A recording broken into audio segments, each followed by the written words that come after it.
me last time. I sat the whole meeting. I just bought mine for about I didn't know how to get out of it, Did you log in? but no, when I clicked to get in something, it was not. the assembly, I can't remember. it wasn't a mistake or something, Oh, and I couldn't look at anything. Just so we're all live here. Thank you. My assembly is being ornery, so appropriate thing further on. How are you guys?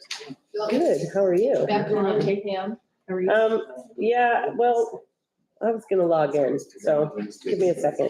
Trying to plant ahead of the rain. It's kind of funny. I did, yeah. And I was. How many years? I just can't remember my password. Time out, is that what it does? Well, I went to No, go, it says so. it was, the agenda was up. And I went to pull up the personnel report and it was sort of broken. So I went back to do it and then it, yeah. Break even if you're lucky. And this progress bar, why does it take so long? Okay, See, mine's doing this again. Starts fires. yeah, that's what I, And so the green grass was burning. Oh, really? Yeah, just super, we were out there with water trying to, stop the post number and stuff running around. Yeah. That's been beautiful weather, but we're ready for cool fall weather. And normal. When it was so hot. I know, yeah, they spoil pretty fast when it's this. seriously, I guess they have an air tube in the middle of the big pile. Yeah, I might not have a, because they'll generate heat, all those heats, it's pretty nasty when they, Yeah. yeah. oh, there it did again. Okay, Gina. Mine's still on progress bar. It's doing the same thing. Can you believe my See that? the pumpkin on It Friday? pulls up the meeting, but then Oh, are you really? Yeah. Oh, nice. How long? Just for a week, but we've waited 3 months. Yeah. There's, you have to check that I'm human down at the bottom. That's good. Yeah. No, I had faith. Starting to yeah. sweat. Check on- I wish it was a Dutch trade. From Dallas. Then it come back South up. Hollow. Exciting, and it's the pressure getting. And then I should be fine. I want to choose. Or do you? Okay, there it goes. South Hollow. Yeah. Yeah. That's what happened. Yeah, that was the main one. Yeah, it was broken. Kennedy updated them all before we started, so I don't know what happened. Everything. Maybe go back and then go, we can scroll down. She's got a mouse. Short film meal. I didn't know. Yeah, but usually you have to go to South Hollow. Yeah, that's why it's so nice when she lives in the north. Port Lakes. Yeah. North is like Okay, 2,000 miles closer. that's what I do. I've seen all She's these. excited to help on The the. personal report. Good. Yeah. Good. I can give you. Afraid she won't like the cold weather. Okay, there it's working. Yes, it is. And our mic is on, so When Gina's ready, tell me, Gina. she's ready. All right, thank you everyone for coming. We're gonna start with the Pledge of Allegiance. I pledge allegiance to the flag of the United States of America and to the republic for which it stands, one nation, under God, indivisible, with liberty and justice for all. Thank you for coming. We're gonna excuse Mr. Moore tonight. He's not with us. And we will move on. I would entertain a motion to approve the agenda. I move that we approve the agenda. Second. Thank you. All those in favor say aye. Aye. Aye. Aye. Do we have any signed-in visitors? They're all part of the agenda. Okay, perfect. Any discussion on the consent agenda? I just have some questions about the monthly finances. Go ahead. And if you're okay with, if I can refer that to Alicia as. That would be Sure, I perfect. just was curious about the grants, and do we have the vape detectors for the Juul settlement? The vape detectors we have at the high school have been installed. The next phase is getting them installed at the middle school. They've been ordered, but they have not been installed yet. But the grant covered the vape detectors at the high school. The Juul settlement will cover it at the middle school. Oh, okay. So then I noticed Voc Rehab. Who's in charge of Voc Rehab? Typically that goes through our special education, doesn't it? It's Whitney. Yeah. Is it through Whitney? Yeah. Okay. The community school salaries and benefits, are they paid through the grant? The community. I went school through all the grant. grants. Yes. Yep. Paid through the community school grants. Okay, and then the safe and drug-free grant, that's all goes to I'll let Alicia SRO? refer to that one. Not all of it, but a majority of it, yes. Does any of it go to the counselors at the middle and high school? Depends on what the needs are, but yes, so last year we did have a part of it that did go to the counselors at the middle school. Okay. Welcome, Alicia. Hi. Then the grant Secure Our Future, where all does that go? That is the grant that is campus safety. So the last round that we just finished and just invoiced was for fencing to contain our students. At the middle school and Heights. Okay, Heights. Yep. Sounds, or protect them. right? The first round of that was what we did, the PA system at the academy and the middle school. Both of them, okay. Then would I need to talk with Whitney about the Medicaid? Will we ever get a Medicaid report that kind of talks about what they're using that for and how the money goes back and forth? I just know what we use it for. It's probably best to come from Whitney. Would that be a presentation you would want, Cindy?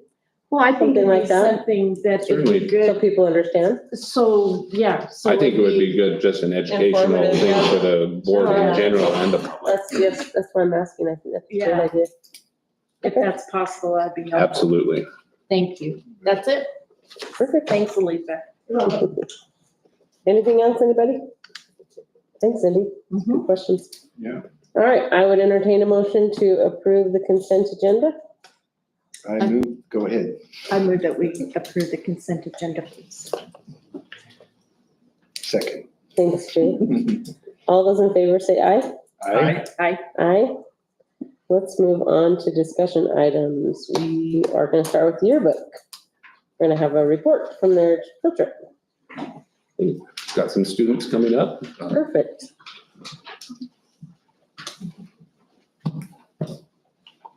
And students, if you wouldn't mind introducing yourselves to the board. All right, I'm Ashlyn. I'm Kimberly. I'm Alora. I'm Dominic. We are all with yearbook and we are all returning staff members. So our first day in yearbook is the day we got there, or our first day in California is the day we got there. We landed, we figured all of our transportation things out. And then we spent the day at Disney as kind of a fun, exciting thing, but we also did a lot of practice photography while we were there. We have a few little examples here. A lot of team building things. It was a lot of fun. We really enjoyed it. Our second day is when the real conference started. So that was our first day of the conference. It was Elite Weekend. So basically the whole idea is to go in with your theme idea, your idea for the book, and then you get critiqued, and then you have the next few days to build on it. So we went in with an idea that we liked. We had a pretty decent idea of what we wanted to do. We got it critiqued that first day, and the critique was a lot harsher than we were expecting. It was intense, but it ended up being a great thing for us. We built a lot upon what we originally had. The turnaround of our theme and how strong our ideas were was fantastic. So that was that first day. We got the critique, and then we started to build upon it and figure out how we could move things around to make it even stronger. So our third day, we still worked on that. And then at the same time as half the group was working on that theme, our theme copy, Another half was doing photography. So firstly, the theme copy. This is the pile of notes that we took on all of our theme copy things. We ended up, I wasn't a part of it, I was one of the photographers that stepped away, but they ended up writing the entire theme copy out in a day, which is basically just like a big written story that tells the theme of the book. They got it all done in one day with all of this brainstorming and everything. And then me and Laura, we were like the photographers that got to go work with another person who was there.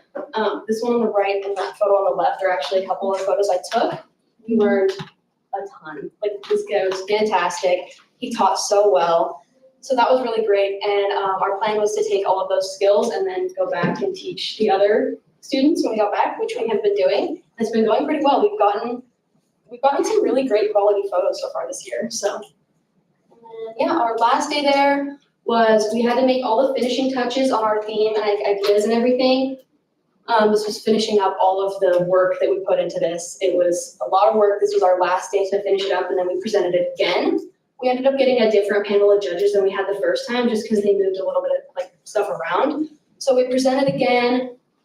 They loved it. We had like some really good critiques, some really good feedback, but they ended up absolutely loving our theme. They said it was really strong. And so then we took some of their critiques and we've been working with that. So it was a great weekend. It taught us all a bunch. We really did learn like so much from all the people that were there, and we put a lot of work into our book. So it was a really great experience. That's about all we have. Is your theme a secret? No, our theme's not a secret. Thank you. I was like, should I ask? Or are we gonna let a cat out of a Our bag? theme is Golden State of Mind, Hour 25. So we're taking the 25, which is our year, but we're also gonna put in like 25 of our biggest moments of the year. Cool. We're going with like a scrapbooky kind of theme. So we have like Polaroids and like tape and all these things. We're trying to take like what all of like the students keep and things. Like this was one of our examples. It's like all of our phone cases have like little Polaroids and stuff in them. So we're taking all of like the little memories that people keep and trying to compile them into something like memorable that they can look back on. Very cool. Very good. Thank you. Thank you very much. Thanks, you guys. Thank you so much. Yeah. And thank you, Mrs. Murphy. Mrs. Murphy, thank you for Yes. Yes. guiding these students as well. All right, let's move on to trips. Okay, we've got 3 trips, and Johnny, I believe you'll be talking to the dance and the student council, is that correct? Yes. And then Mr. Turner, you'll be talking about the choir, is that correct? Okay. Well, why don't we start with the dance and student council, Mr. Hollinger, and then Mr. Turner will have you talk about the choir trip. You have the paperwork for the dance. I'm not. We have, all of them should be up in the assembly, so Been too busy. we'll have them up here if you need to refer to Yeah, them. that'd be fantastic, because I'm less familiar with the dance one. But they are going to, it's a national competition in Anaheim they've qualified for. Yeah, so it's a really good opportunity for them. You can see information with the number of students, chaperones. Any questions about this? This was mostly fundraised by the dance team to With the different teams, you know, dance, cheer, DECA, all of them, is there kind of a schedule that we would like, is this something that we could expect every year that they're gonna be going on, or are they trying to space that out, or how does that work? This Like is if the they first qualify to time go? Dan will have been going to something like this, and so they wanted to, from my discussions, they wanted to see how it went before they determined like, is this going to be, how regular, but. But they have to qualify to go, is what I heard you say, okay. So do you does she know who, there's 14 students, Yes, 3 chaperones. so it's, our coach is for sure one of them. I think we have, like, it's 14 dancers, if they can, down the team they're going. All female, Yes, all male? female. Okay. Yeah, we don't have to worry about having male and female chaperones in this scenario. I know it's for sure that the head dance coach and an assistant coach, I'm not sure if they're chaperones. Oftentimes with these kind of trips, it's a parent that goes Yeah. on. Typically. Yeah, it just doesn't, And sometimes we don't have them, this one is, what's the date? In the spring. mine's, March. yeah, it's not until March. So sometimes they say, we won't go without this many chaperones, but they don't have it settled on who some of those are because they haven't committed to it yet. That's correct. It's the balance of getting it in front of the board I think that's early great. as well. So if we okay it, then it won't come back in front of us. And no, but if you would like to okay it with the request to have it reported to the board in a meeting, who the chaperones end up being, we can do that. Okay, Or we could just stipulate there'll be a certain number of chaperones. now it says 3 there, so. Okay. Any other questions? Okay, to the student council. We order that. Yeah, go ahead.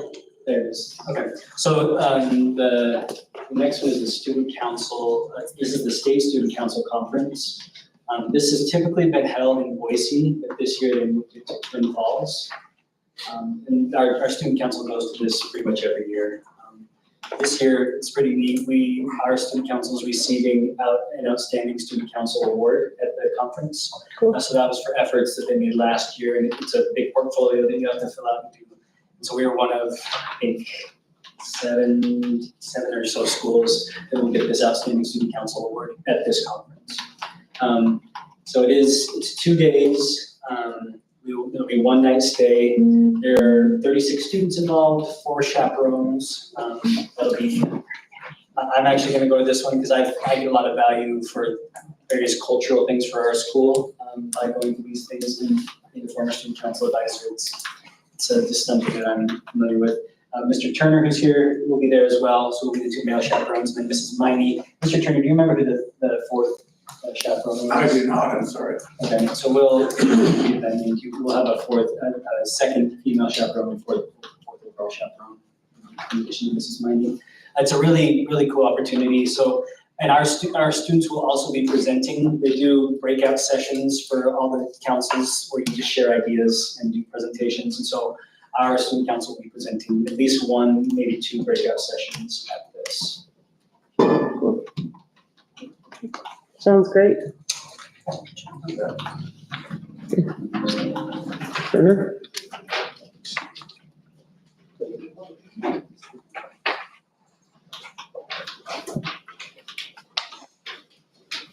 Yeah. Hello, I'm Mr. Turner, your new choir director. Thank you so much for letting me come. We're proposing a choir tour this March. It'd be the 4th through 8th, where we would take our Asgard and Norseman and Valkyrie choirs. And because the way the numbers are, that's a tour bus holds 56 people. That is about 50 some odd people plus chaperones. That's maxes out what we can take in a bus. And so we'll take those 3, the proposal is to take those 3 choirs, go to Utah State University, work with the director there, do a campus tour at Utah State, go down to the Salt Lake area, work with Mrs. Leah Tarrant, who is the Utah Music Educator of the Year this last year, and her choirs at Taylorsville High School. Additionally, work with the high school at Logan High School there, possibly Bear River. We're still working on that one.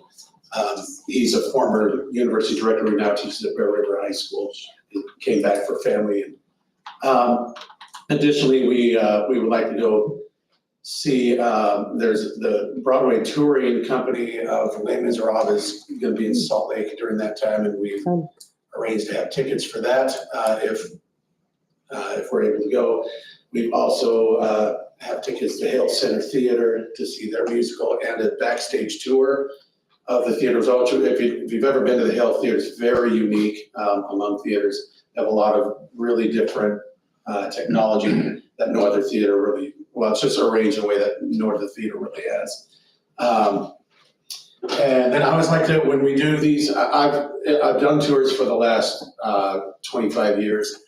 And I always like to throw in something that's cross-curricular in addition. So in addition to all that would be a trip to the Utah Natural History Museum. They can have a nice little area that we can circle up and maybe sing a tune or two and everyone enjoys that. And then spend some time there as well. That's more or less it in a nutshell. The funding for that is, we've broken up the funding into payment periods for the families to make a little. And then our goal is to have a raffle that we can do. There's a number of businesses in the Meridian Boise area that have contributed in the past and have said they would like to contribute again. And so have a raffle to help with that.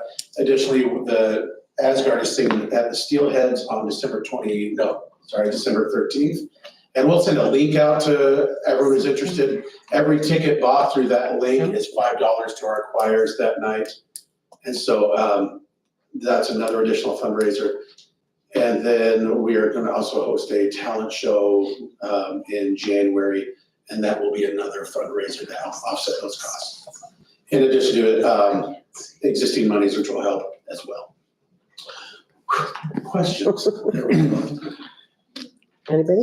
If I could get just one really quick clarification. Yeah. On one of the, and this may just be my mistake, I thought there was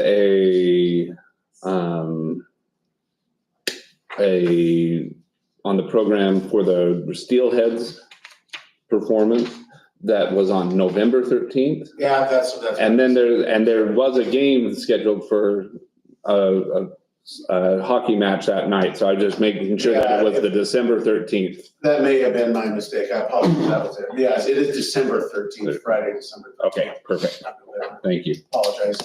Okay. Thank you. All right, thank you very much. Thank you. All right, let's move on to the MEA. You're up, Mrs. Bentley, right up there in the. That's my mother. She doesn't work here.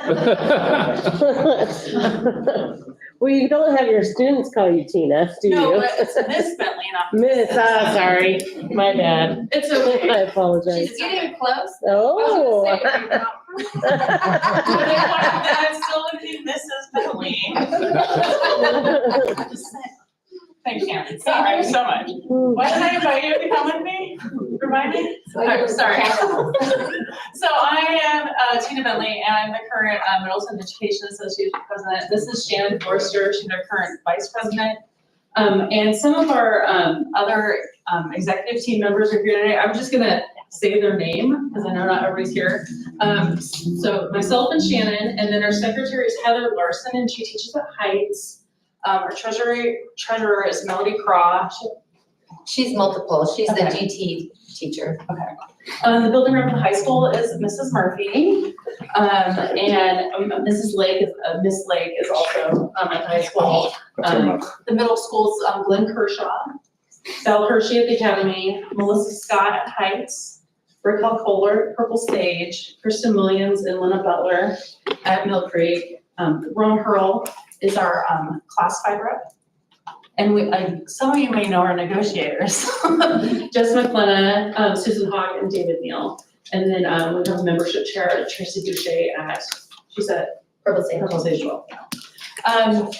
So some of the things that we do, you're, I'm sure, familiar with the negotiations, and that's probably what you know us mostly for, is negotiating with you guys for a contract, which thank you for doing that and being a partner with us. But one of the other big things we do as an association is the Marge Jackson Scholarship. And last year we were able to do 2 scholarships to high school students here, and we sent 1 scholarship to U of I and 1 scholarship to BYU Idaho of our current students. Do you have the amount? Do you remember the I- amounts on those? It was like probably $1,600 Wow. each on both of those. And the way we Nice. fundraise for that comes from our Thursday Gene. So the staff members are able to pay a $20 donation for the year, and then they can wear jeans on Thursday. I brought a flyer for you guys because you also could donate. There's a Venmo code right here for you. And now we go into the scholarship fund. And at the end of each year, we take applications of current students at our high school who are going to be pursuing a degree in education. Can we get electronic version of that? Oh, sure, I can send Just that. send via. Yeah. Yeah, that would be Yeah, I can perfect. send it over. Yeah, and they can you send it out. mine, I'll fill it out. For sure. Do you want to talk about? Well, I was just gonna say, do you, any of you know, or remember, I should say, Marge from the middle school, Jackson? She taught at the middle school and she passed away from cancer. She, was a high advocate of education. The IEA has a scholarship in her name as well. So, we chose, when Dr. Boucher was here, the MEA came to him and we asked if we could specifically do a Blue Jean at that time, Friday, to honor her in her memory for the scholarship for our students who pursue education. So that's when that, how it arrived. Fun, cool. One of the other things we're working on this year is partnering with the community school. So Ms. Watkins and I are working on coming up with a plan to where the MEA can be supporting the community school. And so that's, I'm sure more information will be coming out once we have a solid plan on that. And one of the things that we do as an association is within our building reps on our executive team, trying to build relationships in our buildings with our administrators. And when problems come up, we try to resolve them so they don't become larger problems. And then once a month, Shannon and I also then meet with our two superintendents, Dr. Gee and Ms. Pennington, and to make sure that everything's running smoothly and that we're putting out fires before they become huge ordeals. Do you have any questions for us? Good. Not State of the Union, I guess. How's everybody doing? I think things Yeah. are going well. There's, other than they put up fencing, I couldn't get to my car the other day. But, I think overall, I've worked in other districts. I love working in Middleton. Good. And, I love working in Middleton and I think it's a great place to work. And I feel like we have a lot of freedom to do what we need to do, what's best for students here. And I want to continue it to be like that. Thank you. Great. Yeah, thank you very much. All right. Let's move on to discussion item D. And if possible, normally the ISAT IRI report and comparisons is done by Paige Goodson. She's not able to be here this evening. And they kind of correspond with the continuous improvement plan. So if it's all right, Lisa Pennington will present both those and kind of put those together. But the only action item comes from the CIP. So as she is referring to the continuous improvement plan, that would be something that you as a board would need to, if you choose to do so, approve at the end of the night. But the ISAT and IRI reports do not require an action, but it's for informational purposes. Thank you. Go ahead. And as we talked about this, if there's questions specifically for Mrs. Goodson, I can take notes and then she said she'd be able to respond to you as well. So, if you remember correctly, so the CIP strategic plan is something that we bring in front of you every fall. It's really where we set the goals for the district that then align back to the building goals. And that's what speaks to the data in front of you tonight as well. So I'm gonna just point out what's highlighted in the strategic plan, and then I'll move into the data side of it, and we can talk about what we're then doing to respond to the data that we see from last year as well. And so on the plan, most of this with the Lisa, state. can you get that just a little bit Yeah. bigger? Thank you. With the state, we do have an exemption, and so there's many parts of this that because we have met compliance in the past few years, that it can stay the same and we don't have to redo that portion of the plan. So when you look at the plan specifically, the highlighted areas are areas that they want us to report back to them on this year, and then the metrics that's attached is the other thing that's required from the state this year as well. If I could just step in, we do this as an overall 5-year plan that we started, kind of did a full-blown review of our metrics and what we were trying to accomplish. That would have been formalized in the fall of 2022. And so that work that we did carries us through 2027. But, obviously there are things that get updated, yearly goals, annual goals, as we see what results from the year before. And so kind of that living document idea as we go through, but we don't totally revamp the plan every year. We do that every 5, just as a reminder. That would be And a lot that's of the rethinking the will The every year. CIP, the continuous The improvement plan. okay. Yep, sorry, thank No, you. you're good, thank you. So the clear and measurable targets align back to our ISAT data. And so last year, these goals were very similar. They were right around that 3% mark. And we chose that 3% mark when we look historically at how we performed and then what we would like to get at the end of the school year as well. Last year, when we talked about those goals, one of the points that we made was there was some changing of the test and how it was administered. And we really wanted to get back to where we were prior to that change and at least try to meet the percentages we were seeing on the ISAT at that point. And so that was the focus. We reflected on how we did towards that and then are looking once again to try to get above that mark for this next year. And so that's where the 3% was determined in both ELA and math as the measurable goals for this year. And we do focus on the all student population as far as this goes, but then each building also meets with Superintendent Gee. Special education looks at this to determine how we can meet targets that are set by the state. And so we look at that big picture as far as all populations, but these specific goals look at all students on this report. Okay. One thing that I do want to report out is as far as accountability goes, we received news this year that we've actually moved everybody out of accountability status. And so we have no schools that are not meeting benchmarks according to the state right now. And that includes our academy and their graduation rate as well. And that's been the first time since. I can remember. Shannon, Shannon, what about you? You can remember? Really? It really is deserving of some celebration for the work that the teachers have put in Yeah. and it's just piece by piece attacking those goals as they go. So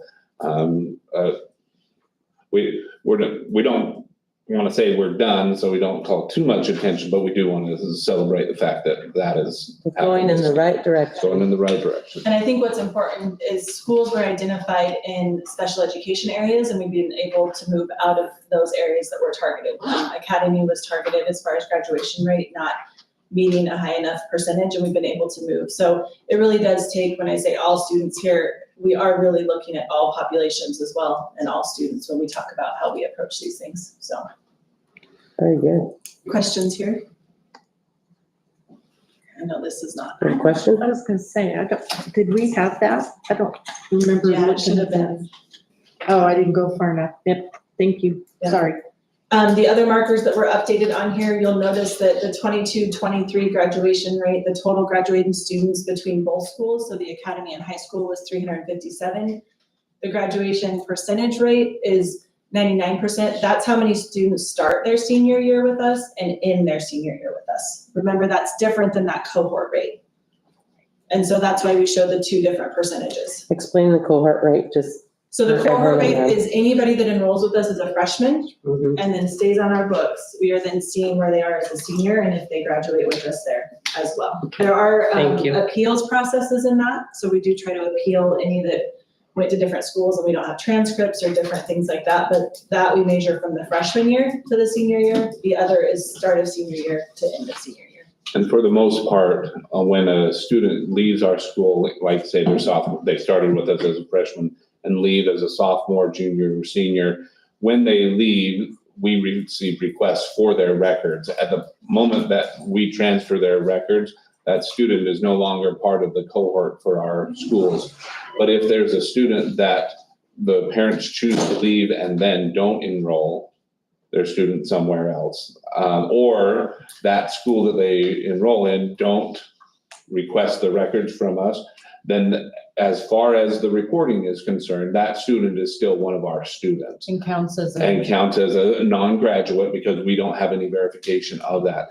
Our secretaries do a phenomenal job trying to make sure and keep track. As if someone was here last year and isn't this year, we spend a lot of time trying to track those folks down if they haven't already reached out to us. But that's just another piece to the data reporting that we do here. Thank you. The next piece that we update is just that we added the 23-24 ISAT data on there. That overall percentage is all grade levels in the district combined at 47%. So, and this is the math is the first table, and that's 4% above the state average. And so as I get into the ISAT data here momentarily, there's shows you SIC comparison as well, so you can see how we're compared to schools around us too. But this shows the state average on here. Well, the state average isn't that high. Next is ELA, Oh, and that's pretty very good. consistent there. So 58% is a district, 54 is a state, so once again, that 4% difference. And when we looked at those goals the previous year, when I referenced those, so that 3%, I'm gonna go back up to math here for you, was to look at 22-23 and try to get from 45% to 48% as a district. You'll notice we moved 2%, so we were slightly under our goal overall. But our goal was to get above that 47% in 21-22, and so that's really what we're focused on this year is how do we get back up to that highest point we've been at, which was that 49%, and continue to move that way as well. It's kind of fascinating because that's the year after COVID. Yeah. That's what I thought. And then when we look at ELA, same thing, we set that 3% goal, we missed it by 2%, but once again, we want to really get up to that 60% mark. And so we've set the goal this year to try to get to 61%, but we really believe that as we focus on those building level goals, that we can move that marker a little bit more this year. Did they lower the rates during COVID? See, I'm fixated adjusted on the this, sorry. No, they adjusted the test, so we were giving a different test. So there Okay. was short form test versus long form test. So Gotcha. when we came out of COVID, there wasn't the long form, it went to the short form, and then they once again made an adjustment last year, which is why we saw a little bit of a change in the test as well. That makes sense. Yeah. Makes sense. And also, just as for a point of interest, the state are they just starting the RFP right now? They are. They're starting the RFP, the request for proposals for possible change to the ISAT, like the vendor who provides the test, all of that. So the state is reviewing that this year. And so if they move to a different vendor, you'll start to see, we'll It'll have to fluctuate start again, yeah. adjusting, but How many vendors are there? Just curious. You guys know? Last time they did, it was a handful. yeah, there were two that really raised to the top. The last time it was Smarter Balanced, and which is the one that Idaho ended up going with. And then there was one that was, trying to remember, this is back in like 2013, So it's been a while. 14 or so that they did that. So, Are they like on a cycle where they have to, this is part of that Yep. cycle. So they were on, I believe it was a 10-year. that makes sense. So, Okay, so then moving forward, this is the ISAT information that Mrs. Goodson had prepared for tonight, and so very similar. These reports obviously align. This gives you a little bit more detail as far as grade level goes. And then- can we make that just a little bit bigger? Thank you. Try to go there. And so once again, you'll see that overall district rate, which we talked about versus the state rate, so that 47 and 43%, which aligns back with what we just shared with you. But as we scroll down, sorry, I shouldn't look up there to scroll down. You can see specifically the different grade levels and how we performed in those areas. And then we follow the cohort as well on that table below. I think what's important to talk about is, I mean, yes, this is the numbers, but what do we do to respond to this? Mm-hmm. And really the idea behind it is we take all of this data, we have conversations at the district level, Superintendent Key has conversations at the building level, because we also see this building by building. Each building sets specific goals for the school year. We set district level goals. Those very much align. And then we support what those goals are to try to move each of those buildings towards those goals and how they want to move forward. So some examples, we're doing some reading and writing work at the elementary. We're having data meetings at the middle school with their principals. We're helping support those. We've got a couple different book studies going on about different strategies we can use in the classroom to help students. We're really focusing, like the high school is doing visible learning strategies as a whole. So we have different areas that we really try to focus in on to then move those marks at each grade level and each building as well. So if I can give you an example, some of the schools are using, Ms. Pennington discussed visible learning. This is work done by John Hattie. That is, he takes, what he does is called a meta-analysis, which is taking a whole bunch of different studies together that talk about effectiveness and what causes the greatest change for students, and then kind of list that out. So when we start doing work with this visible learning, it's identifying areas that have the highest impact and being able to try and identify which of those we can meet that addresses some of the issues that we find within our student performance. And it's a much more detailed and specific a way to attack those problems. And it's based on the research of thousands of educational studies that have been done across the United States. And so I say that because when, like, for instance, this year, each school is able to target for their professional development days, is able to target the specific things that are where their school and their group of students are not performing. And so they take that data and start moving, because you look at these numbers, and I think one of the things we talk about, and I think needs to be talked about, there's not a magic bullet to get those up to 70, 80, 90%. When you're talking about 4,000 students that are the students within a given student body, if I were to take my top students and address them, or my lowest performing students and address them, it would be a little bit different. But to move the needle, to move those percentage points, it takes a pretty significant influx of work on the part of the teachers, the parents, and the students. And so when we see a 2 and 3% increase, that represents an awful lot of work that's being done to make those moves as we go. And as we show the comparison later, you'll see the comparison with our district compared to other school districts within the Southern Idaho Conference, which is just this Treasure Valley. And you see, what you'll start to see is where Middleton fits within there, and where we still have, I guess it's, again, just that idea that there's not some magic bullet that, gosh, if we just did this, we'd get all of the students up to proficiency level of so many percentage. Every student's different. So I just wanted to make sure that that's something that we think about as we're looking at it, because while those numbers are where they're at, we are looking at what we're doing from where we're at to where we get to. And so when those take a dip, those numbers, instead of going up and take a dip, we really want to hone in on what's happening there. Because somewhere we took a step backwards to make sure that doesn't happen again. I mean, in ancillary reading, it looks like we have a struggling point between going from 5th to 6th grade. Like we're losing something there, engagement or something. Do we have the mechanisms to dig into that and kind of get a better feel for what that is? Well, and I think that's one, I'll let you start off. Oh, you're fine. Yes, absolutely. And I think part of the shift there that we see is there's a shift in the standards, and it's how we're gonna approach that with our 6th graders. So we anticipate usually a little bit of a dip there, but obviously we recognize there's work that we need to make there.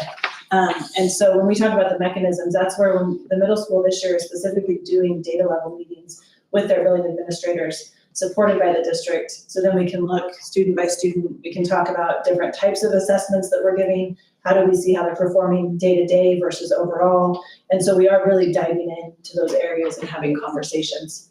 And that's a trend that we see statewide as well. And so then there's collaboration with other districts at the district level to see what supports they're seeing or what changes they're seeing, so we can help each other as well. And what's the breadth of this that we're looking at? I mean, because some of this clearly, I mean, I've got kids that have gone through this process, there's a culture shift from elementary school and swinging on monkey bars to there's girls now and stuff. Like it's a big thing, right? It's more than just how do we teach them math and things like that. They don't have one teacher that's Right. So, modeling There's a everything. lot of brain research around just that, Allison. The pheromones? Yeah. okay. That answer. Yeah. No, I was just, I just understanding what all angles, because I mean, this is really important. This is really good. And I mean, it just looking at the data, raw data here is that like it's kind of it's an uphill battle, and they kind of make it through sixth, and then there's a little bit of a dip for seventh, and that seems to be in math and Eli seems to be kind of doing better, but that math piece, that's a rough spot for them. And I think another culture struggle that we find is when you get to that 11th grade as well, how do we incentivize that assessment for students too? Because it's not tied to anything as far as accountability goes for them. Yeah. And so it's figuring out ways to motivate them and incentivize them and help understand the importance behind it too. Yeah, it's interesting. There's a lot of metrics here and a lot of numbers. I know people can get lost in just the numbers. The numbers don't really mean that much unless you have a valid comparison. So it's like I hear, we like to compare to the state overall. That seems to be a pretty good metric, but then it's interesting comparing to Southwestern Idaho schools. Yeah. I don't know how heavily we should look at that as a valid comparison or not. I'm interested to hear more about that. It looks like on the ISAT, on math and science, we're right up there at the top in Southwestern Idaho. A little less so in reading. It's funny, it was almost the same way 35 years ago here. I don't know why, but that's interesting to me. Another thing was schools like West Ada. West Ada always seems to be right there at the top. They have the advantage of multiple junior highs and multiple high schools, so they can really compete against each other and have better kind of standardized metrics against, where we only have one high school and one junior high. That's a little harder. And so I'd be curious to hear if you guys have any opinion on that too. And I think you want to move to those comparisons. Yeah. So this is what we're referring to. So when we look at that ISAT comparison, we really take, the Southern Idaho Conference is what the SIC stands for, and that is really the schools closest to us in the Treasure Valley. In size. Yeah, so when we look at that comparison, when you look just math spring of last year versus math spring of 2024, then you can kind of see where we were in spring of 2023, where we stand in spring of 2024, and how that shakes out amongst those different schools and amongst the state as far as percentage goes. And some of it, there's different philosophies as well, and different districts choose to buy into different philosophies too. And you can definitely structure your curriculum and your assessments very specific to the ISAT. Mm-hmm. And that's a choice you can make. Right. And stay very laser focused on that, or you can take a little bit broader focus as well. And so you can usually see that in this comparison and the state comparison is how they're approaching that philosophy. Well, and I've heard some very valid complaints about teaching just to standardized tests. It does not seem to do our students overall You're not teaching them the concepts. best benefit, as opposed to just having a more generalized education. So I appreciate that too. Anything you want to add to that? Yeah. As we look further down, we can look at ELA as well. Pretty similar, when you look at spring 2023, it all played out very similarly. The percentage just shifted. a little bit there as well. And then science, we were able to make that shift above that state average and move that from 41% to 46% overall. Great. And then this is our reading indicator at the elementary level. Demographics are totally different. And we look at spring of 23 to spring of 24. Once again, very similar as far as where we stood in reference to this group of individuals. Continuing to still look at progress on this assessment. And this is another reason that the professional development that our elementary schools, all when they were given the opportunity to hone in on things that meant something to their school, they all ended up into a writing and language focus for their professional development so that they can see those greater gains. That's good. And then the last piece of this, and then any questions you have along the way. So this is the metrics that we have to respond and report to the state every year as part of that strategic plan and continuous improvement plan. And so you see the different goals and how that aligns back to the data that we just talked about as well. And so at the secondary level, we have the graduation rate, the 4-year cohort, the 5-year cohort, those different percentages. So we set those goals. So these are the targets, not how we did previously. And then this is where it breaks it down a little bit more specifically as far as grade level on the ISAP and how we're performing and the different metrics we set there.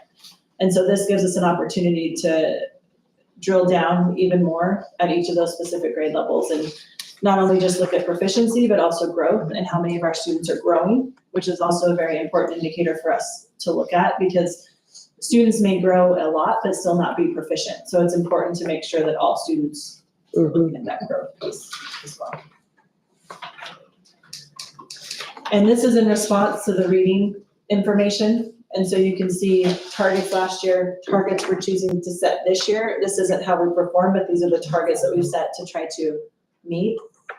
And as we scroll down, this will give you a better comparison of, and it cut off kind of funny when we turn it to the PDF, but that tier 1 proficiency level, we want to grow by 5%. And so you can see last year where the goals were set, how we performed, and then how we've adjusted the goals to meet that 5% this year as well.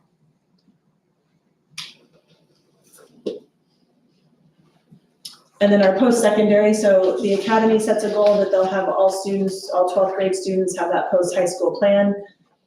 We meet, they continue to strive to make sure that's 100% every year that we have all of the seniors having that post-high school plan. And then same with the high schools, or the counselors at the high school provide that post-secondary contact through the college and career advisor, and that's 100% of 9th through 12th graders.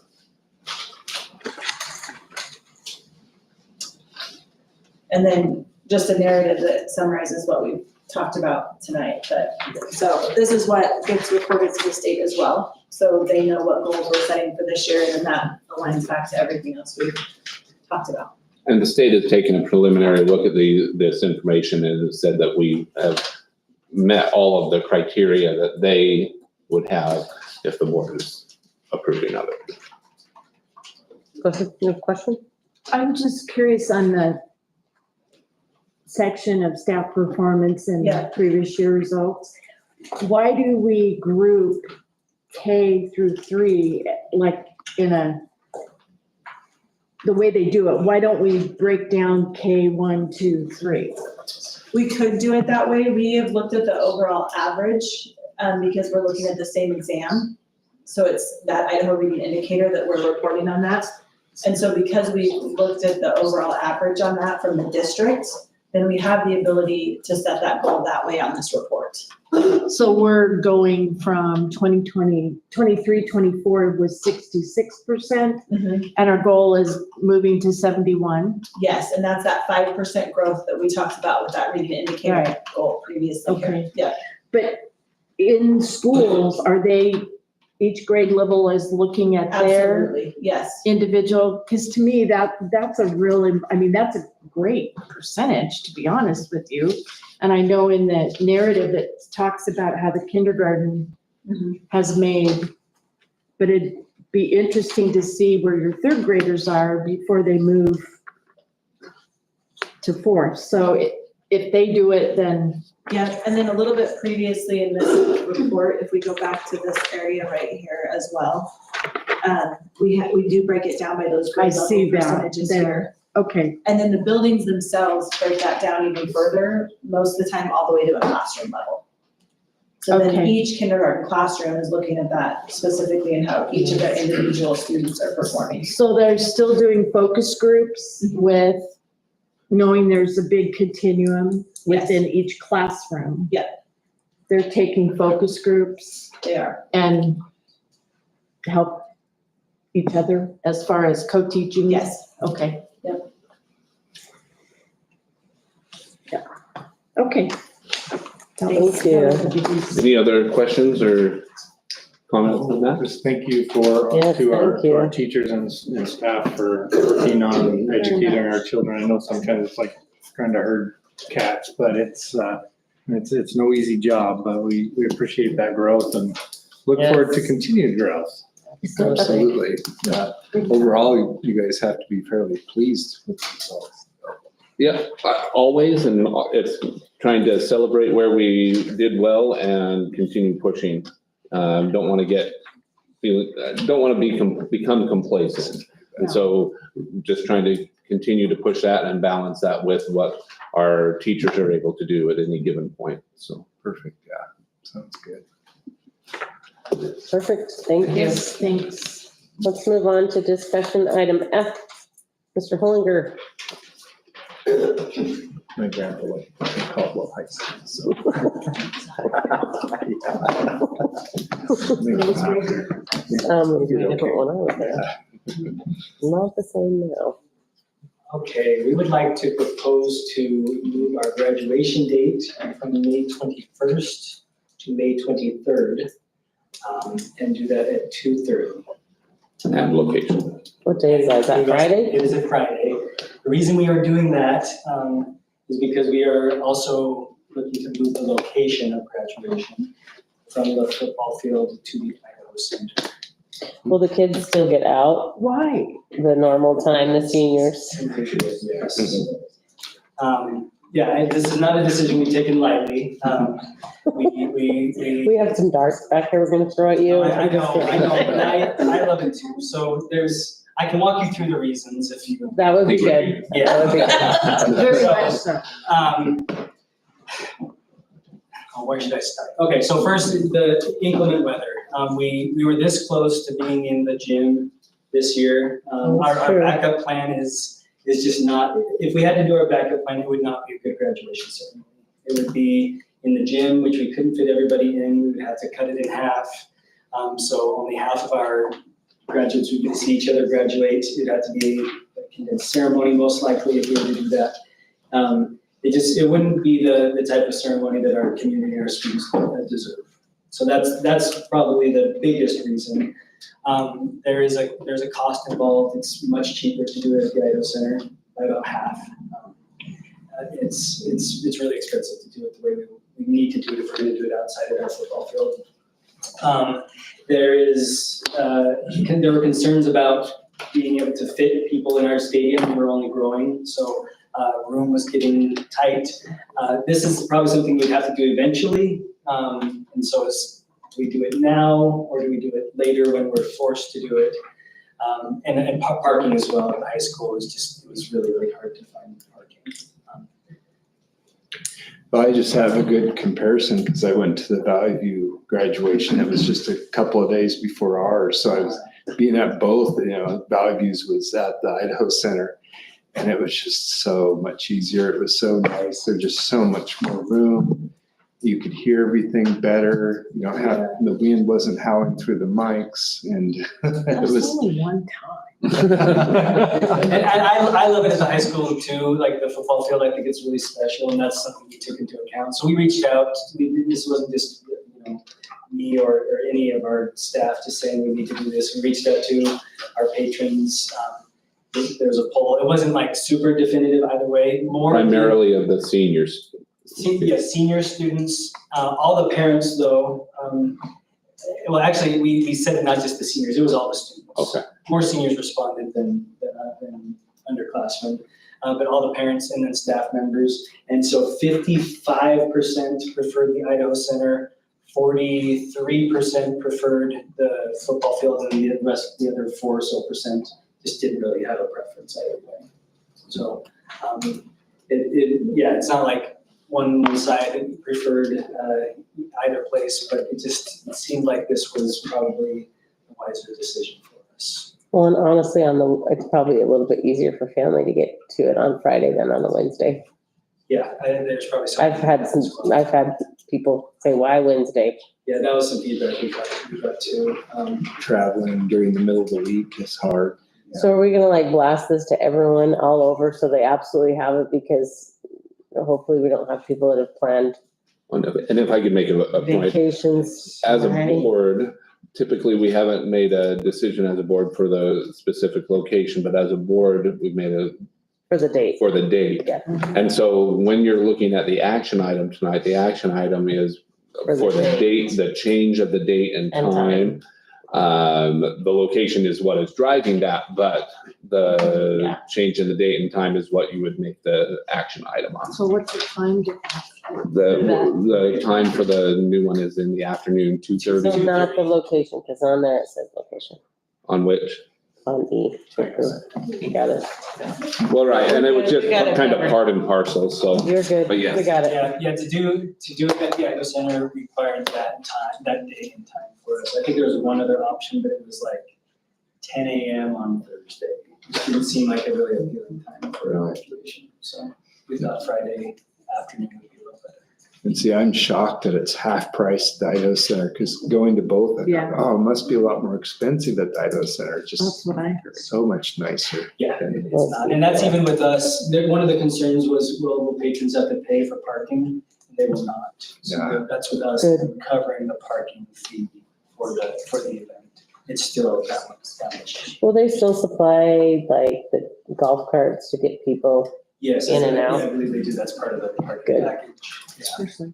And Yeah, if, because you got golf cart, yeah. if they don't, we can bring golf carts over. Like, something I'm committed to doing is like, I still want to make it a really, it won't just be like a ceremony in the Idaho Center. Like, I care quite a bit about that. So we'll still go all out. You can even go maybe a little more all out than we have in the past. So Okay. I'm committed to making it a really excellent ceremony still. Paint everything blue and gold. Idaho Center will just. Sorry, all of Yeah. you, Napa, and all of you. Okay. That works. Thank you. Thanks, Johnny. All right, so let's move on to discussion item G, after D. Yes, so we've been discussing the possibility of making some adjustments to our education foundation. For those that are aware, we do have an education foundation, but it has been very few members of the foundation, only 2 remaining board members on the foundation. And we feel like there's some opportunities that we could see go forward for the district if we were to help that foundation build and grow a little bit.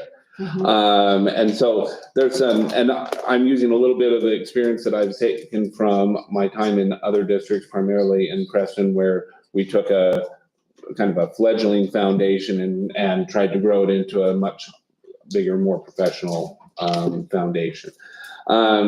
So the steps that we would be taking would be first to meet with the existing board members to get their approval. But then we would start as a district, pushing out information about serving, looking for people who would be willing to serve on the board of the foundation, as well as reaching out to the different entities that raise funds. Now, one of the reasons that we would look to grow the foundation is so that more of our non-district fundraising could operate under that umbrella. Right now, we have a lot of people doing some amazing things in terms of trying to raise funds for the different programs in the school. But those are oftentimes ad hoc committees put together to try and build and grow for a specific purpose, and then that dissolves, and then when time comes for another fundraiser, you have to kind of put another group together to try and do that. we would be trying to build this in such a way that PTOs of our elementary schools would have, each PTO would have a place on that board. Not necessarily that the foundation directs the PTO, but that they're able to benefit from the organization of the foundation. That comes into play when we start talking about tax incentives for donations, different, when you become a charitable organization within the IRS guidelines, that provides opportunities for some people who are looking for specific organizations to be able to donate funds to. In addition, our booster clubs, our athletic clubs, all of these could operate. It wouldn't be something that we could force them to do, but we would try and create it in a way that they would see a benefit of being a part. Putting our scholarships into that foundation and running things through that foundation also is another way of doing that. We've looked at possible partnerships with the Idaho Community Foundation, which is they partner with foundations across the state. They're a very well-known and renowned charitable giving organization that help provide some of the financial resources for investments for these foundations. And all of this are things that the school district just can't do within the scope of what rules we have governing our use of our finances. So we would be looking to restructure that together with the existing education foundation and start to build that up. And the form that it takes may look different than what I've used in the past. Maybe it would certainly be different than things you might see in a West Ada and a Boise. But at the same time, by doing so, we provide the more organization we have around that and the more stability there is with the Education Foundation, the greater the likelihood that there are people that would be willing to donate funds to that. When somebody's looking to donate, a former alumni of Middleton School District or an organization, corporation that's looking to donate, they often will do research on the district's education foundation because they want to know that their funds are going to be taken care of. And so the goal here, right? Did you have something, Cindy? Well, she kind of said that. I said more accountability Yeah, in terms of absolutely. where their money's going. Correct. And we feel like we're getting to the size in Middleton that it warrants having a more robust foundation. And so wanted to let you as a board know that those are some of the things that we were starting to do, and then ask for any guidance and suggestions that you might have as we start reaching out. Because again, the foundation operates outside of the board. They have their own board that makes decisions. And typically what I've seen as a successful measure is to have one member of this board be a member of the board for the foundation, just so that there is a connection there. Typically a superintendent or someone else, an assistant superintendent, a principal, might serve on the board as a non-voting member, just so that they can provide information to that foundation.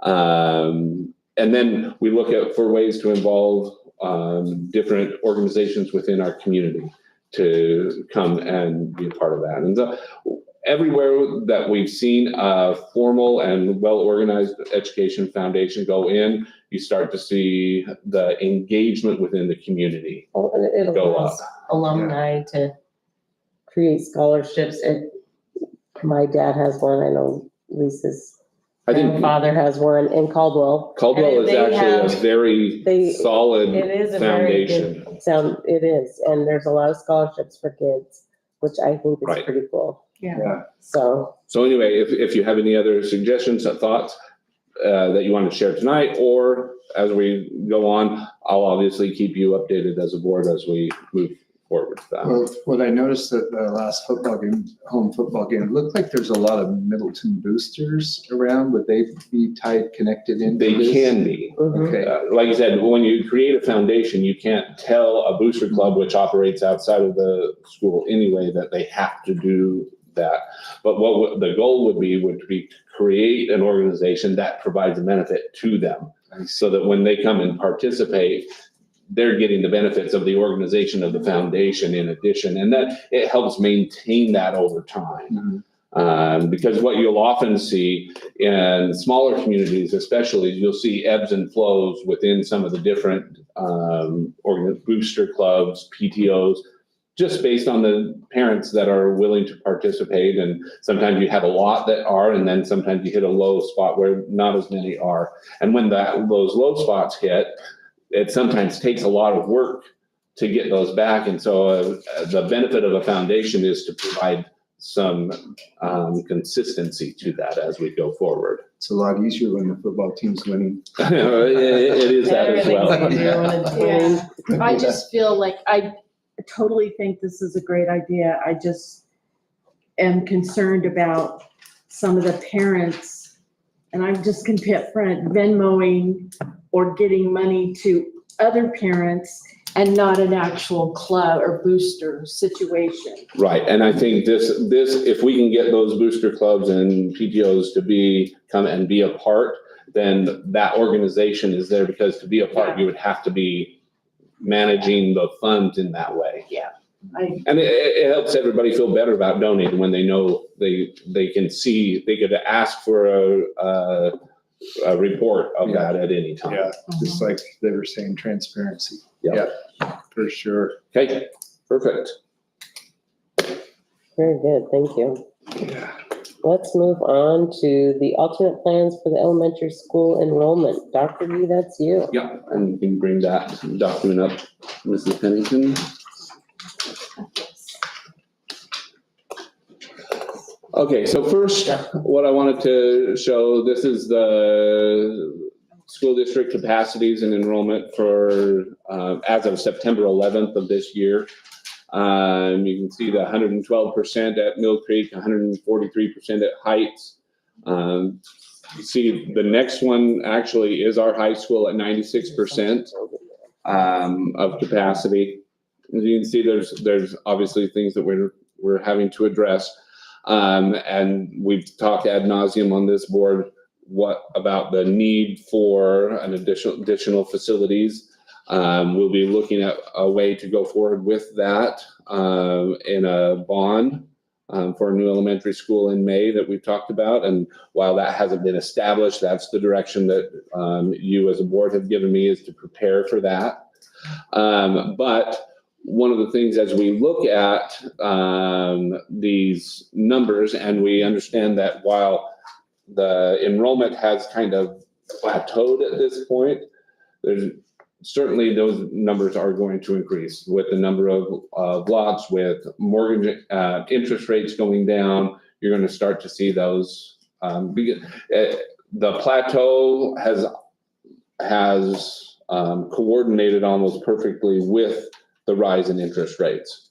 So as the interest rates went up, the growth started to come down. And what we anticipate is that as the interest rates go down, we're going to start seeing that growth creep up again, along with some of the different developments that are being considered right now. We have the 3,600 approved lots. And they're Correct. Sitting there waiting to be Correct. built with the, They're starting to build. And that's what we anticipate the change in the interest rate is going to have the greatest impact on, is those lots. So as we start looking at this, we have to look, that's where we've gone as far as trying to create a new elementary school through a bond.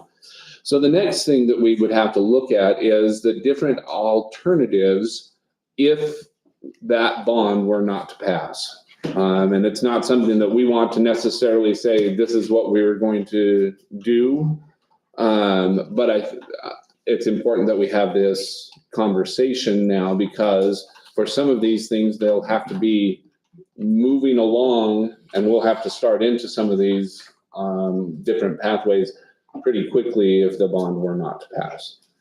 The first thing is I'm just gonna go through a number. These are possible alternatives. Most of these are common alternatives that school districts look at when they're dealing with high enrollments within their schools.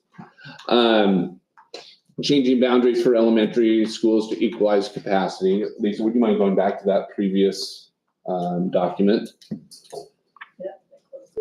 Oh, okay. So while you're bringing that up, when we look at the total capacities for these elementary schools, you see the 112, you see the 143, and you see, I can't remember, the 76 for Purple Sage. And some of that for Purple Sage is deliberate, some of it is just we don't have the students there right now. But if we were to magically able to create all the boundaries so that it would exactly equalize all of that blue number right there below, if we were to equalize it exactly across those three schools, we would still see all three elementaries at 106% of capacity. And that's something that we have to be able to consider as we're going forward. And so I wanted to make that point so that it's clear, just even though that number is 76% at Purple Sage, it doesn't mean that we would if we were able to shift some of those Heights Elementary students to Purple Sage, that all of a sudden it would solve it. If it were done perfectly, it wouldn't solve it. And so. Plus, this is not a direct number, right? Because some classes are like. Correct. Some grade levels and cohorts are different size. So we'd be looking at changing boundaries for elementary schools to equalize capacity, just to make it less of a challenge on some of those, but that would include having to get portables out at Purple Sage in order to accommodate that kind of growth. And I think it should be noted here, even if the bond passes, we're going to have to change boundaries, because now we'll have four schools to equalize that, and so those boundaries would change. But changing the boundaries, and this brings up another point, that more than likely it would be multiple of these options that we would be looking at the same time, not just one being the magic bullet. Priority, yeah, okay. Well, and that first one, that would create all of these would create a hardship, but imagine our furthest east elementary school is at Middleton Road, and our school district goes all the way into the city of Star. Correct. And a lot of these parents have to already they work, in Boise, but they have to go back to Middleton, bring their kids here, and then go back to Boise. If we move those kids even further west. Correct. Even makes it harder. And that move bleeds into number 2, where we would be talking about busing new students to non-regional elementary schools, which means we would set the boundaries.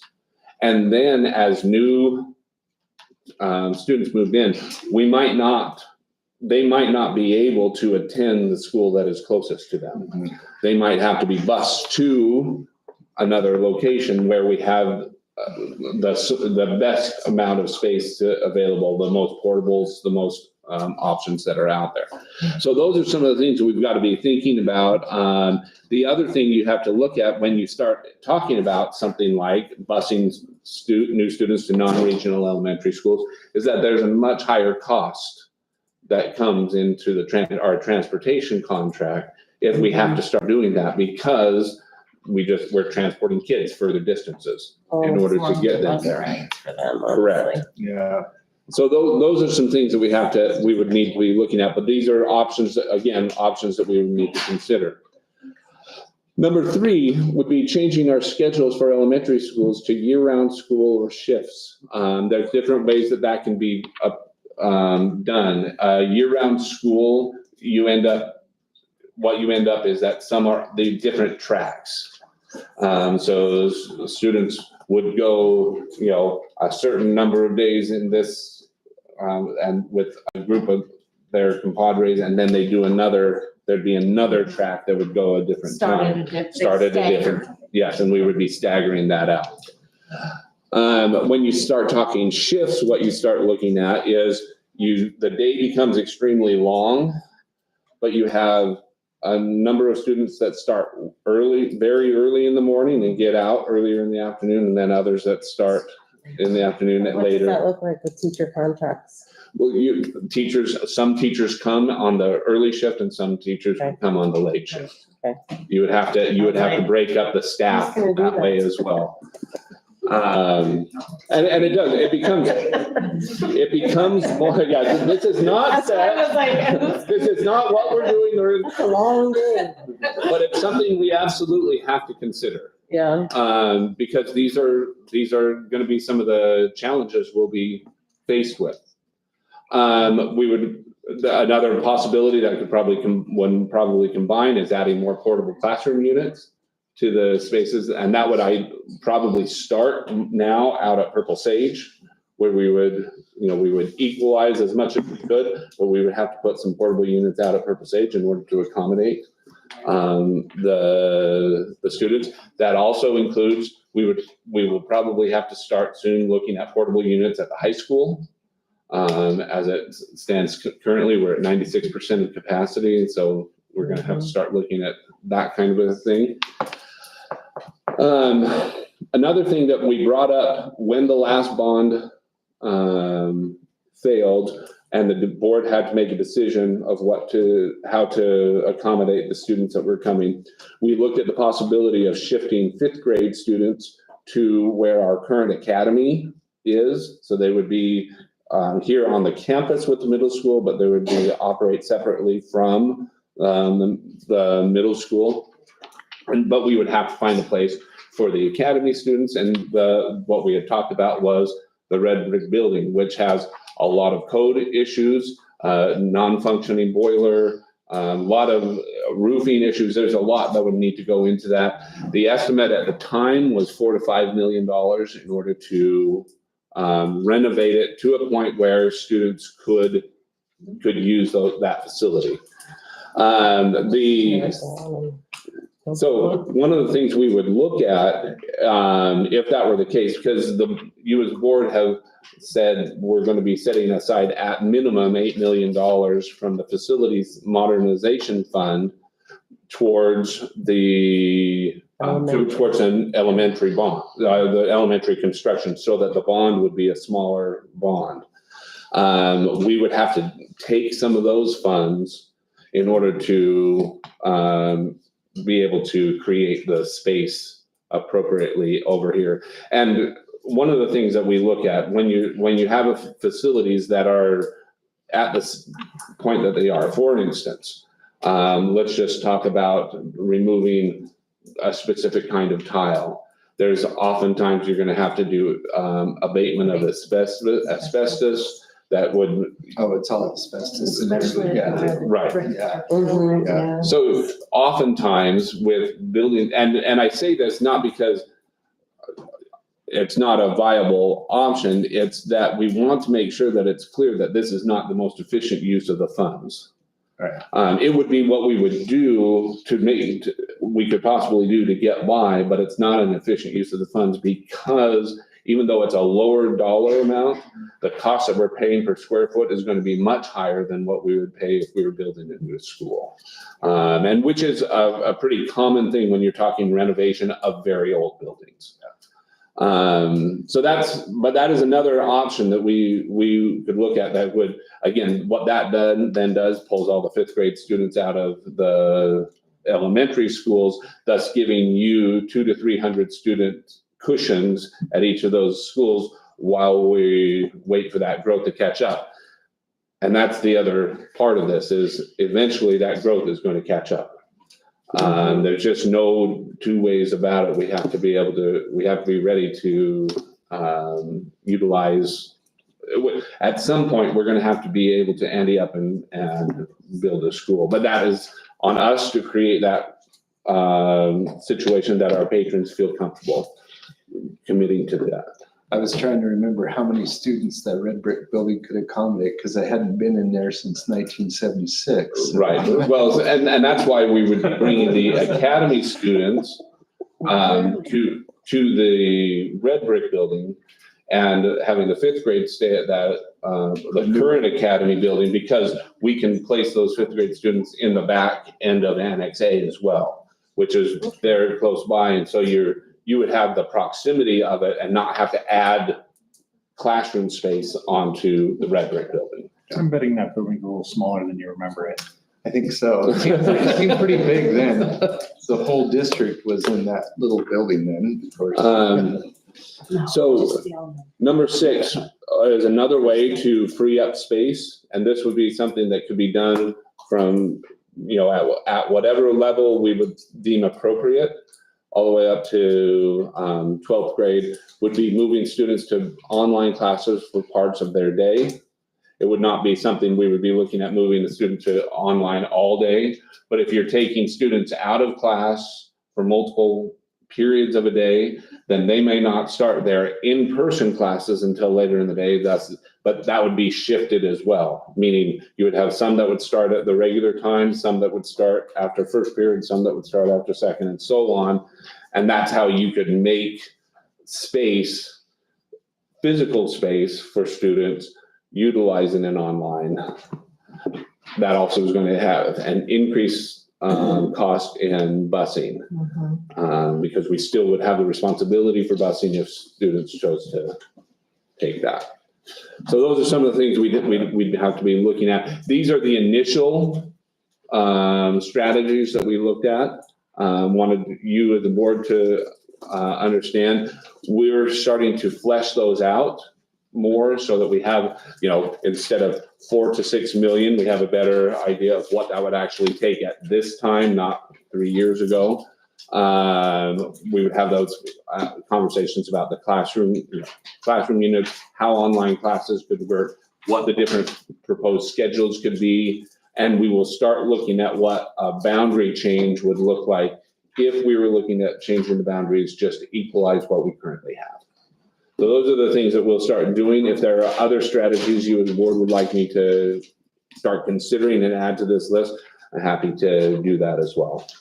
Well, my initial reaction as far as the most favorable, or I guess the least painful strategies would just be a combination of more portables and slightly adjusting the district boundaries to accommodate. I mean, there's going to be some mix in there, because once you start going, year-round school and these other things, I just think that would be so much more painful and difficult and hard, a lot harder for parents and teachers A lot of to. logistics. there. Yeah, a lot of logistics.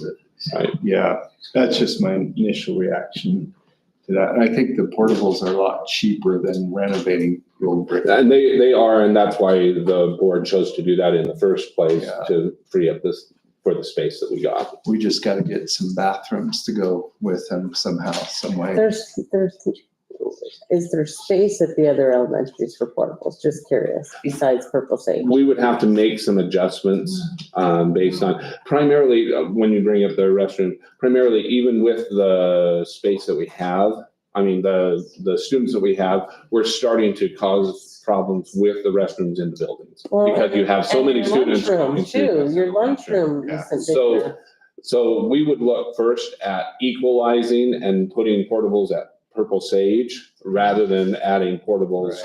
That would be my that would be my recommendation to the board if we were going to be adding portables to anywhere in the elementary schools. Yeah, and having that discussion with the Mill Creek principal just a couple weeks ago about logistics and all that, because you're overloading Well, their lunchroom is tiny, I think. you're overloading all of that, because you're not adding to any of that, you're just adding classrooms. Yeah. Yeah, The library, you overload the library, yeah, it's not the best. your special times, how do you? Well, for the two schools within Middleton city boundaries, when you start talking about sewer facilities, if we were to, because right now what we have all uses the facilities that are there. If we were to look at a solution that would add sewer capacity to that area, it would be a challenge for the city to be able to accommodate that simply because of the state that they're in with their overall sewer plan. Yeah. Purple sage there. I'm not saying that that's impossible because we have not gone to the city specifically with those No, but that's a good point to make. recommendations in. That's a good point to think about. But it seems like they've already allotted their extra capacity to these other Correct. subdivisions, so. Correct. Any other questions on that? No, thank you for Okay, creating those options there. Yes. I don't know if any of them sound fun, yeah, but thank you. you bet. Let's move on to J. The ISBA. J or I? Did I skip I? Oh, yes, please go to I. Okay, Sorry. Thank you. There is a lot of letters there. There are. Just to update you really quickly on the elementary and CTE building projects. We've gone through what's called programming discussions with our architects for the elementary school. Yeah, you girls, Students. you want to get your agenda signed in just a They second. might be, those the yearbooks. Yeah, okay, they're good. Johnny can sign. So the elementary, yeah, so the programming and what we do when we talk programming in the design phase is to look at the spaces that we're looking to have. So for instance, how many total normal classrooms are we looking for? Are we looking for a spot for OT, PT spaces? Are we looking for SLP spaces? Are we looking for how many offices for counselors? How many offices for administration? And so we're not really laying that out in a space. We're just saying, here are the, how many restrooms are we looking for? How many restrooms that are accommodating for all students, meaning male and female restrooms? How many do we have individual restrooms? Are we looking in a preschool classroom to have a restroom there within the room? Or how are we going to address that? So we had done some of the initial work with that with the committee that went and did all the tours of the elementary schools. And they brought back a lot of their recommendations. And then most recently, we sat down with principals to go through that. And we've delivered that information to our architects so that they can put a plan together for that. That's the main thing, the main step we've been taking as far as the elementary process is concerned. With the CTE building, we are moving a little bit at a different speed on that one because it is a smaller facility and it's one that we're trying to have completed by next August. And obviously, we have the funding for that. So we've done the programming. We've done visits to Elevate Academy. And we actually went to the Nampa location to look at their facilities and how they were laid out. We've had Mr. Anger, Mr. Diffie, Lisa, Mrs. Pennington, and I, Mrs. Kassler from the high school who is our director of CTE. We will be including Harley Wilson, who's teaching some of the courses at the high school. To come together, we've had technology, IT, maintenance, part of these conversations to look at specifically how that would be laid out. We have made some adjustments in the overall programming for the CTE facility to push the whole building to the west slightly, simply because of the three possible routes for a bypass that the city is considering and the ITD is considering. At least two of those have Viking Avenue being extended. And if you extend that, it goes down this road and then over the canal to connect to the possible different routes that they've been looking at. So because of that, we had to move it back to meet code on how far the setback from that. Plus, we wanted to start looking at the orientation of the building. If there's a road that goes that way, we might want to orient the building slightly different so that it essentially takes advantage of. And so our architects have been working together with ITD to see what those pieces are. Right now, we're focusing on the construction area, essentially the shop area at about 3,500 square feet with one classroom. somewhere between 600 and 750 square feet. And then restrooms, some outdoor storage, and that's really the bulk of what we'd be placing in that building, with still the design to be that, to have it designed so that it could be added on to when we are able to find funds for an auto program. So that's where we're at with that. We're waiting for the architect that's taken all of that information back, and we're waiting for them to schedule with us once they've got a plan that they can put together. We're hoping to have that before the November board meeting so that you as a board can weigh in on what that would look like. So, Perfect. any questions on either of those projects? No, Sounds good. sounds good. Just a quick note, it doesn't really go with those, but the modernization funds, we did receive the notifications from the state that we should be receiving the 80% of our modernization funds in October. Very good. So the bond sale has already gone through, so they're just working through their processes to be able to send those funds to the school districts. And everybody who has an accepted plan, which ours was accepted, is getting 80% right now. And then the other 20% we anticipate would be coming in February. Okay, very good. Thank you. I am going to let the students go. Okay, I'm gonna mute this while we do that, right? Come on up and get your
Okay. All right, we back on? Yep. Okay.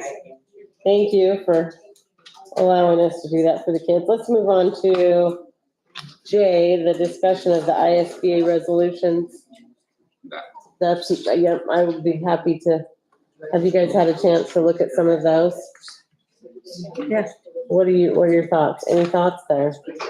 Are there any that you want to get behind? The first one is the local control for school safety. Last year, they tried to pass a generic bill. Basically, the state was taking away local control, I thought. And so they're just pushing for that to This stay is in our not hands. just our ability to vote at the ISBA conference. This is us actually supporting this specific. Yes, pushing the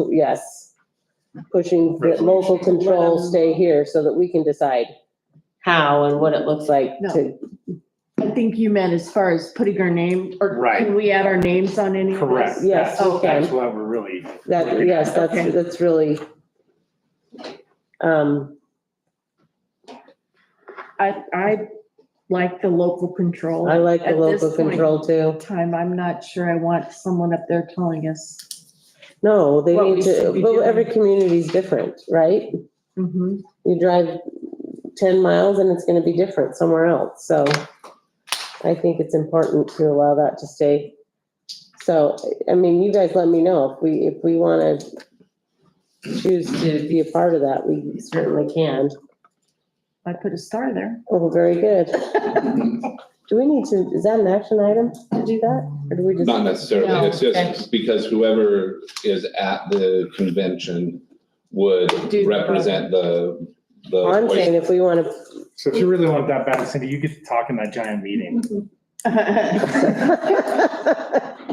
And then I think the third, there's obviously the second one's withdrawn. The funding safe and secure schools was from Caldwell. they were obviously have they didn't get their levy passed, so I think that was important to them. They're, yeah, Um, which is somewhat the same, yes, I think. I think so. Oh, it's gonna be. And then, support efforts to improve early learning, I think, I don't know, I can't remember exactly what that one looks like, but I do think it would be nice, I think for what we are asking kindergartners to do now, it would be nice to find a means or mechanism to have more opportunities for kids to have early learning. I don't know what that looks like. Part of my mind was like, well, could we turn it into a CTE program, right? But then how A do you? little young. Yes, Early, yeah, it's mainly So- preschool. yeah, it's preschool, and I guess my thought was, if the state would fund a teacher, then a kid could take it as their class to come in and have specific things they do. Oh, you mean for the teaching portion of it? Yep, yep, Yeah. Right. For the- And it should be made clear that, we have a preschool program, but it's run through our special education. yes, Right. yes, It's a So it's only for those students that meet those Yes. special education qualifications. developmental delays, yeah. yes. So I guess my mind is just, I like that one, but it's still kind of muddy to me. And then there was expanding terms for supplemental levies. I think going from 2 years to maybe 4. I don't know about that. And then 7 doesn't really apply to us because that is, Small. it's a small district. 8 is opposition to public funds funding private school tuition, which is going to be something that's pretty heavily pushed. And I think Boise's the bravest one to put on there, but they are funded differently than we are, so I'm not sure how, that's basically your school choice, I guess. That's not something I'm excited about because I feel like it will be detrimental to us, but maybe something can be worked out. Hopefully people can meet Well, halfway. Yeah, I think it's more they're leaning toward, if I scanned it, more towards the private school. Just, well, in the parochial versus schools, parochial, right? Yeah. Mhm. And that would have to take a vote anyway on a state level, because that's Could it mentions vouchers, which I think Arizona did not, it didn't help Arizona when they did it. no, Arizona, I think it was promised like 40 million, 50 million, and then it blew up to 350 million and I know they've done it in Wisconsin, right? They've done, and they've watched test scores. It hasn't helped anything. And so, And if private schools, if I'm not mistaken, they are not going to be accountable to the state. So that's the parochial yes. schools, they're their own. Yes, entity. well, and I think the way, yes. And I think also, even if a homeschool population took it home, I don't think they'd have the accountability that we have. No, and I So, think homeschool's great. However, I have to say from past experience, it depends on how if it's a parent's decision to do it, or if they send them to a co-op. Teachers within the co-op are not always certified, yeah, it's just, and I don't like that. I think there needs to be, it'll be Anyway, interesting. yeah. That'll be an interesting one. All right, so then you have 9's been taken out. 10 is more latitude for CTE personal funding. Then 11 needs base grant fund for school facility, which is kind of like the CTE that we just did, right? Yeah, Somewhat, yeah.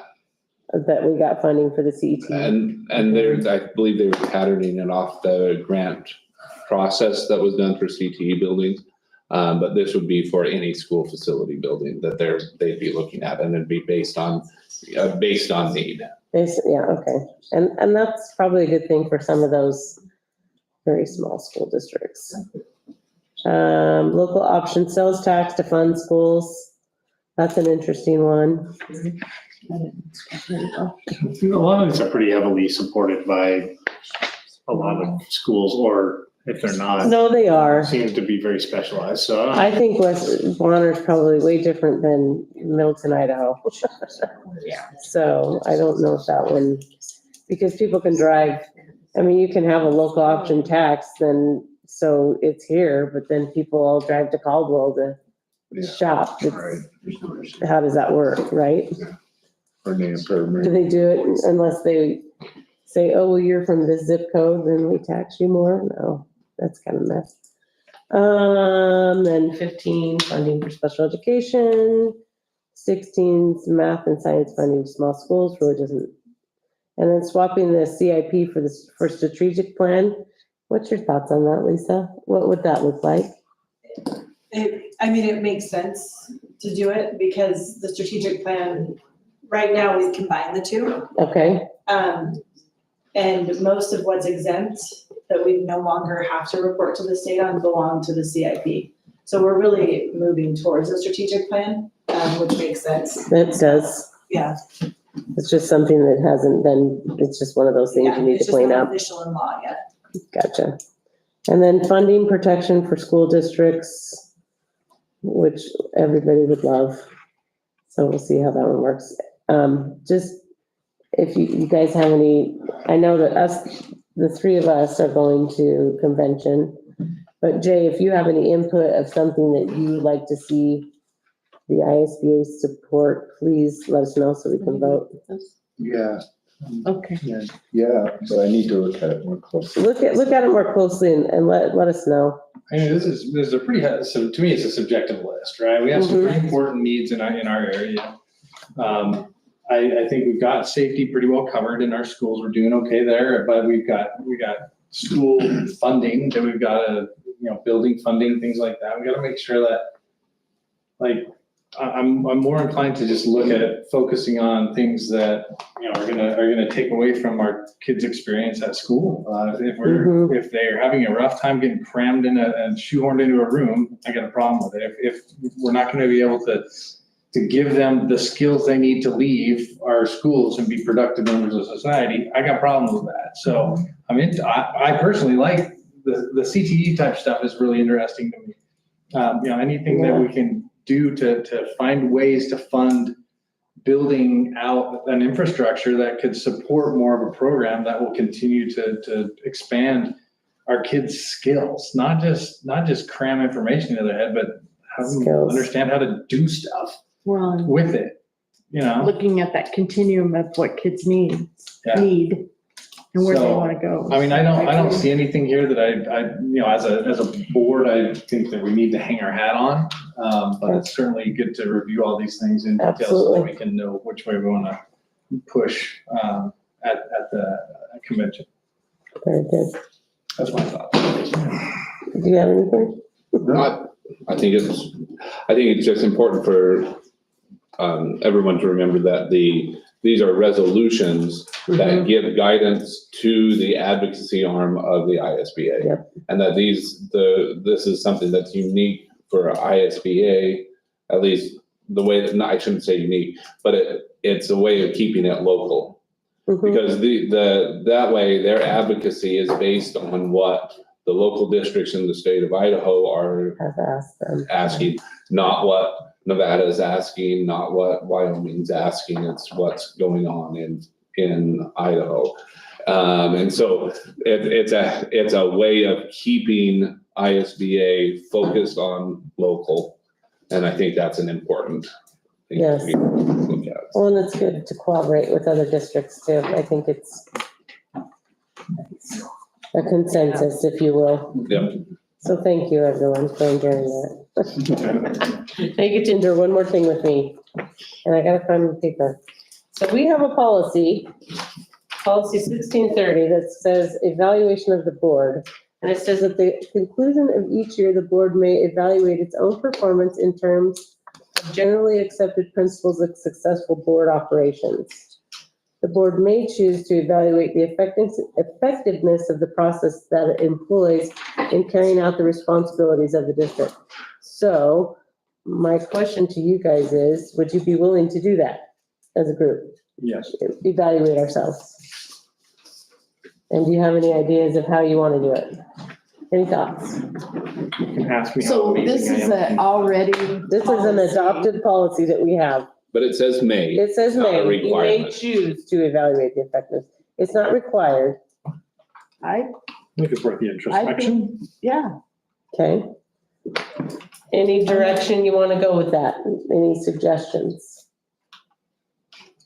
I can provide you as a board with a couple of templates that have. That would be we have used- fantastic. I've used in past boards, That would be I was gonna just as say, a we way have to of look kind at our- of direct what our focusing job here. is and make a rubric of some sort. Yeah, and that's what, there have been several that have been made Okay. that fit I that. just think it might be something nice to do. We can talk Tonight. about it and then maybe look at it in November and then have it done December. Well, as a board, I think we could have some action items off of it to just make adjustments to where we're going, make sure we're all Well, pointing in the right direction for our schools and Yes, yeah, Yeah, especially if there's a lot of structure with it, a template that says, in specific areas where we can, even if it's a 1 to 5, whatever, something that gives us some feedback. very good.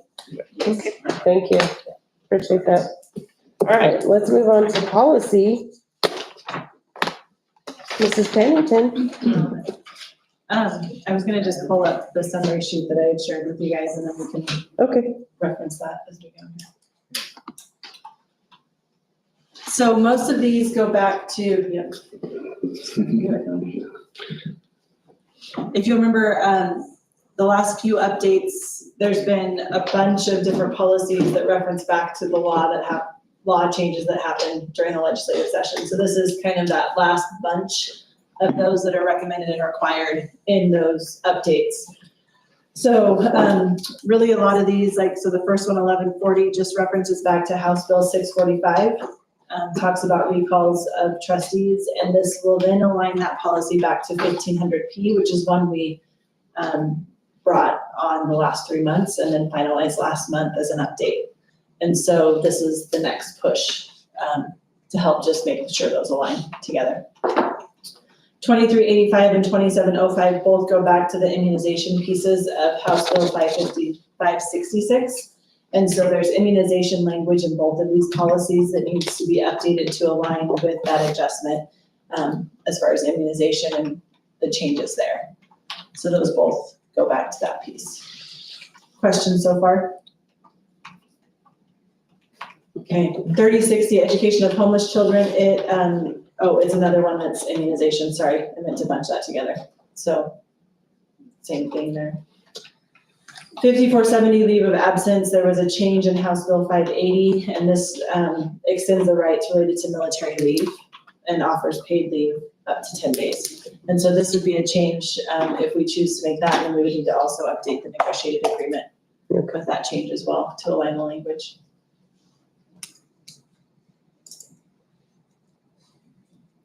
There was one I must have skipped over. IRI. Yeah, thank you. So 2385, that one allows us some flexibility as far as not reporting, actually exempting some of our English language learners when it comes to the reading assessment in K3. And so that's gonna allow districts some flexibility there. And so that aligns back to that House bill. And that's so if you have a situation where a student comes from another country and has no English skills and moves in right before they take the IRI, there's no reason for that student to be included in that assessment where there's no chance for that student had to have gathered any kind of skills from the district. Can that be for any grade or is it just for the? Just for the IRI.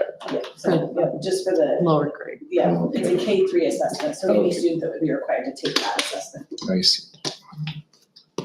The final two have to do with contracts and activity funds. So 7260 allows us to use some debit or credit options instead of just a regular bank check. So it gives some more flexibility there just to update pieces. And then restrictions on contracts, if you guys remember the Senate Bill 1291 talked about not boycotting certain industries when it comes to contracts. And so this would be the language that aligns with that piece of contract procurement with districts. Oh, okay. Any questions with this grouping? No. No, thanks for staying on top of it. Did you have some? Yeah, I really appreciated this because it, especially where you put required or recommended. Good. So I read the 3 that were required. Yeah, no, I Cindy's totally. printer thinks. Well, and I think. So it's all there. As we move into the second reading, I'll just update this with the proposed changes from this first reading to the second reading and highlight Okay. that. So then it gives you a summary to those changes as well. Perfect. Thank you.